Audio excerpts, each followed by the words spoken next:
ये भाव है, और भाव जहां जागृत होता है वहां प्रेम हो जाता है। और प्रेम क्या है? प्रेम ही परमात्मा का सच्चा स्वरूप है प्यारे।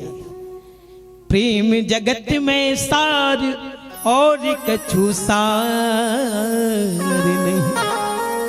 भगवान प्रेम के ही वशीभूत होकर के तो भगवान वनवास के लिए गए। ये भगवान की लीला है, परमात्मा की लीला है। भगवान दशरथ जी के और कौशल्या जी के प्रेम पास में बंद करके ही उनके यहां बालक बन करके आए। और जीवन में प्रतीक्षारत होना चाहिए जीव को कि परमात्मा हमें मिलेगा, और विश्वास होना चाहिए सच्चा। और जहां विश्वास होगा वहां परमात्मा अवश्य मिलेगा तुम्हें। अनुभूति होने लगती है परमात्मा के होने की। परमात्मा जब कृपा करने लगते हैं तो अनुभूति होने लगती है। जब हमारे अंदर से ये भाव प्रकट होता है, भैया ये भाव कहीं बाजार में नहीं मिलता है, कहीं धन से नहीं मिलता है कि आप 1000 रुपया खर्च करो और उससे कहो भैया भाव दे दो मुझे रोना आ जाए। क्या संभव है? किसी को धन दे दो भैया मुझे भाव दे दो कि मेरा फला फला व्यक्ति के प्रति प्रेम बन जाए, नहीं बन सकता है। ये जो भाव प्रकट होता है ये परमात्मा की कृपा से बनता है। इसीलिए भगवान की कथा में, जैसे श्रीमद् भागवत कथा में व्यास जी महाराज ने इसीलिए 2 लोगों को आमंत्रण पत्र दिया। भगवान की कथा जो है वो ईर्ष्यालु, कुचाली, अहंकारी, घमंडी, जिसके अंदर द्वेष भरा हुआ है, पाप भरा हुआ है, उसके लिए कथा नहीं है। बोले किसके लिए? बोले भावुक और रसिक। मोह रहो रसिका भुवि भावुका,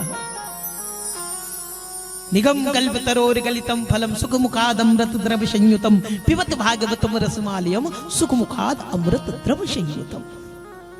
व्यास जी महाराज ने जब भागवत लिखी ना, वो भैया भागवत की तो भैया और कोई को नहीं बुलाया। बोले सुनो जो भावुक हो वो चला आए और जो रसिक हो वो चला आए। क्योंकि भावुक और रसिक जो श्रोता होता है वो सदैव अपने परमात्मा की कथा से प्रेम करता है, अपने भगवान से प्रेम करता है। जहां उसको पता लगे कि आज वहां कथा हो रही है, आज वहां फला फला कोई संत आए हैं, कोई ब्राह्मण देवता आए हैं, कोई महंत आए हैं, चलो भैया दर्शन करके आते हैं।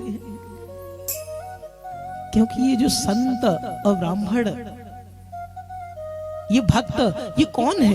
ये परमात्मा के साक्षात हस्ताक्षर है प्यारे।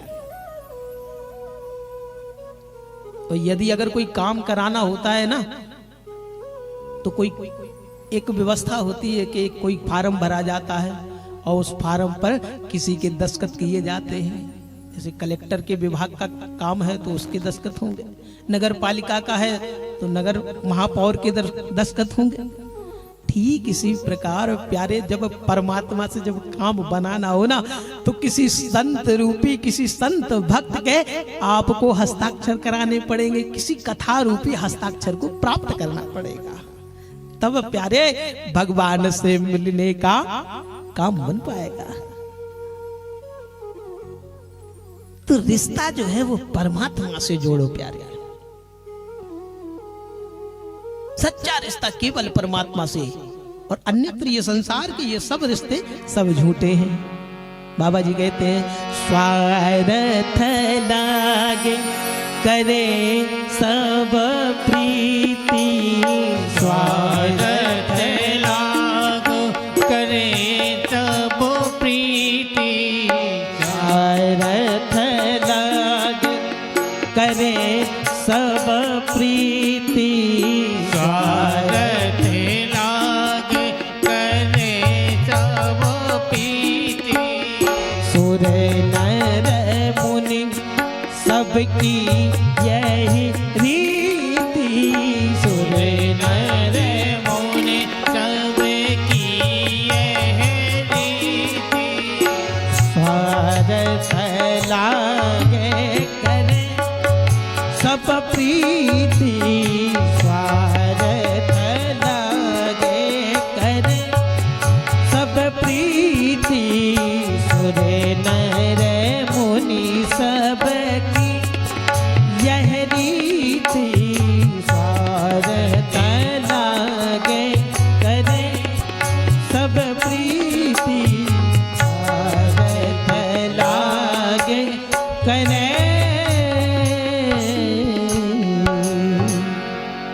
स्वार्थ लागे करे सब प्रीति, बिना स्वार्थ के कोई प्रेम नहीं करता। तो संसार में किसी के प्रेम पर विश्वास मत करना। हाँ, आप धोखा मत करना, क्योंकि ये हमारी प्रवृत्ति नहीं है, परमात्मा के भक्त की प्रवृत्ति नहीं है। लेकिन किसी के प्रेम पर आंख बंद करके विश्वास ना करें। विश्वास करना है तो केवल मेरे राम जी पर करे। स्वार्थ लाग करे सब प्रीति। और भैया इंसान की कहा कब है? सुर नर देवता भी स्वार्थ से ही प्रेम करते हैं। यदि अगर स्वार्थ होगा तो देवता तुम्हारा काम करेंगे। आपने देखा होगा ना, नगर के बस्ती के जो देवता होते हैं, और जब तक आप उनको पूजा नहीं देंगे और जब तक आप उनको कोई पदार्थ नहीं देंगे तो रुष्ट हो जाते हैं, पता है। लेकिन मेरे राम जी कभी रुष्ट नहीं होते, कभी नाराज नहीं होते हैं। तुम उनसे प्रेम करो या ना करो, क्योंकि पिता का काम होता है पुत्र को प्रेम करना। जैसे पिता, कोई पुत्र है, भले ही वो अपने पिता की अवज्ञा कर दे, लेकिन कभी भी कोई पिता अपने पुत्र से नाराज नहीं होता। ठीक इसी प्रकार से मेरे राम जी सरकार है, मेरे रघुपति सरकार हैं कि वह किसी से नाराज नहीं होते। गोस्वामी तुलसीदास जी बाबा कहते हैं, ए भैया, भगवान की इस कथा को, इस शास्त्र का प्रकाशन करने के लिए गोस्वामी तुलसीदास जी ने सबकी वंदना की। बंदौ संत असज्जन चरना, संत को के चरणों की भी वंदना की और असज्जन के भी चरणों की वंदना की बाबा गोस्वामी तुलसीदास जी ने। बड़े उदार हृदय हैं बाबा। ऐसे लिखते हैं कि मैं तो बड़ा मतिमंद हूं, लेकिन प्रभु की कृपा से मैं इस शास्त्र को लिखने के लिए जा रहा हूं। सो हे सरस्वती मैया, मुझ पर कृपा बनाए रखना। कभी बड़ी तारीफ नहीं की बाबा ने रामचरितमानस की। बोले मैं लिख रहा हूं, प्रयास कर रहा हूं, हो सकता है प्रभु को पसंद आ जाए, प्रयास कर रहे हैं। बाबा ने सबकी वंदना की, संतों की महिमा गाई। संत किसे कहते हैं? जो सुहृदय हो, जिसका हृदय बड़ा कोमल हो। आप कोई भी अपराध कर दो, संत की मुख मुद्रा बदले ना, किंचित मात्र भी क्रोध की कोई रेखा नहीं दिखाई दे, उसे संत कहते हैं। एक ऐसे संत हुए, एक संत माधव दास जी हुए। याद आ गई मुझे घटना।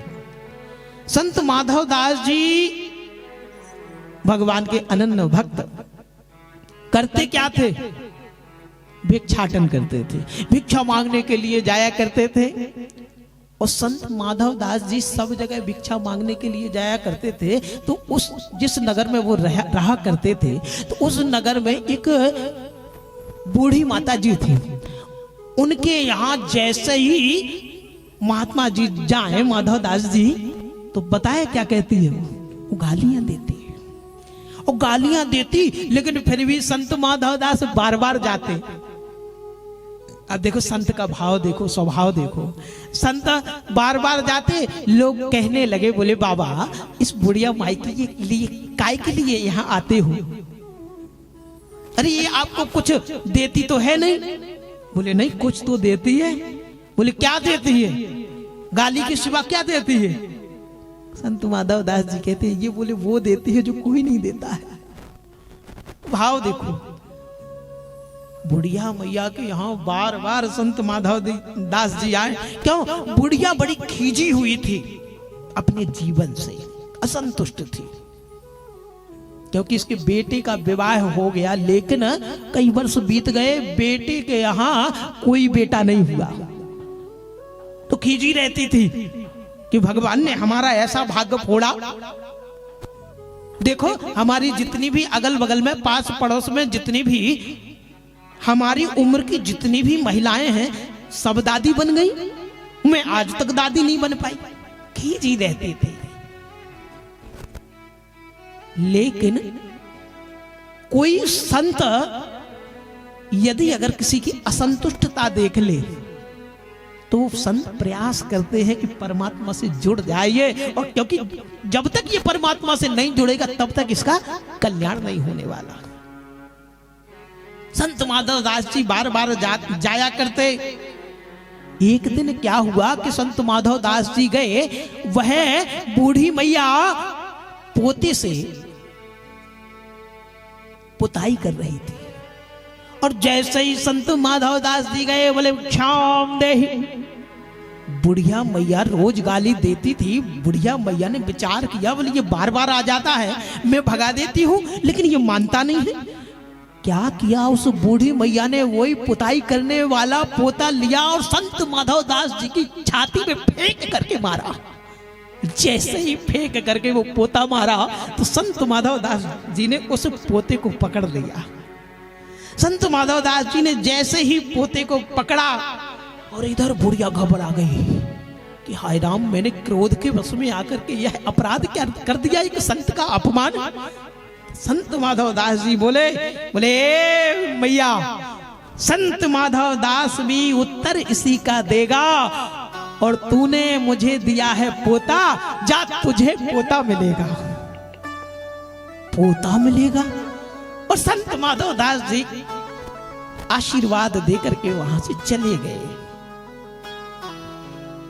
कुछ दिनों के बाद, महीनों के बाद इसके यहां पोते का जन्म हो गया।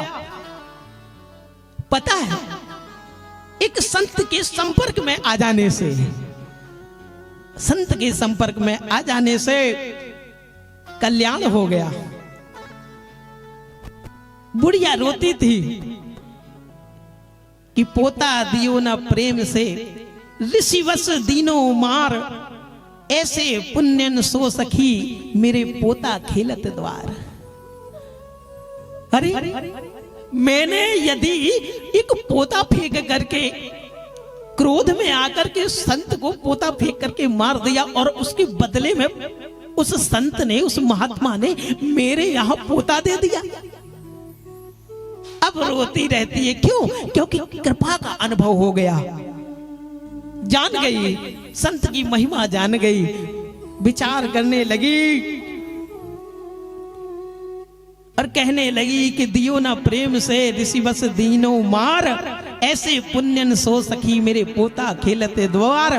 और जो मैं ऐसे संत को देती प्रेम प्रसाद, तो मेरे घर में उपजते ध्रुव और प्रहलाद।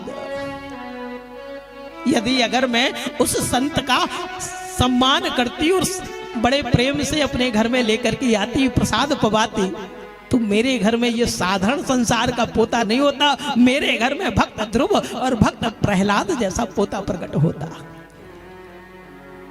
विचार करने लगी। और वहां अब देखो, महात्मा के संपर्क में बुढ़िया का तो कल्याण हुआ ही हुआ, वो साधारण पोता जिससे पुताई कर रही थी, वह पोता भी संत के संपर्क में चला गया, संबंध हो गया। तो पता है एक महात्मा ने क्या किया, संत माधव दास जी ने क्या किया, संत माधव दास जी ने उस पोते को लिया और बढ़िया उस पोते को साफ कर दिया, सुंदर साफ कर दिया, सुखाने के लिए डाल दिया।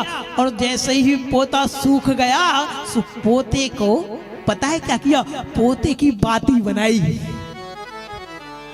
उस कपड़े की बाती बनाई, और उस बाती बना करके पूजा के दीपक में उस बाती को लगा दिया।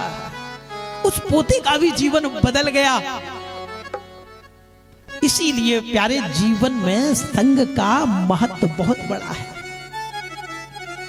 जब परीक्षित के सामने भी भागवत में वहां पर प्रकट हुआ विषय, परीक्षित जी पूछने लगे कि मरणासन्न जीव को करना क्या चाहिए, तो सुखदेव बाबा कहते हैं, जितासनो जित श्वासो जित संघो जितेंद्रिया।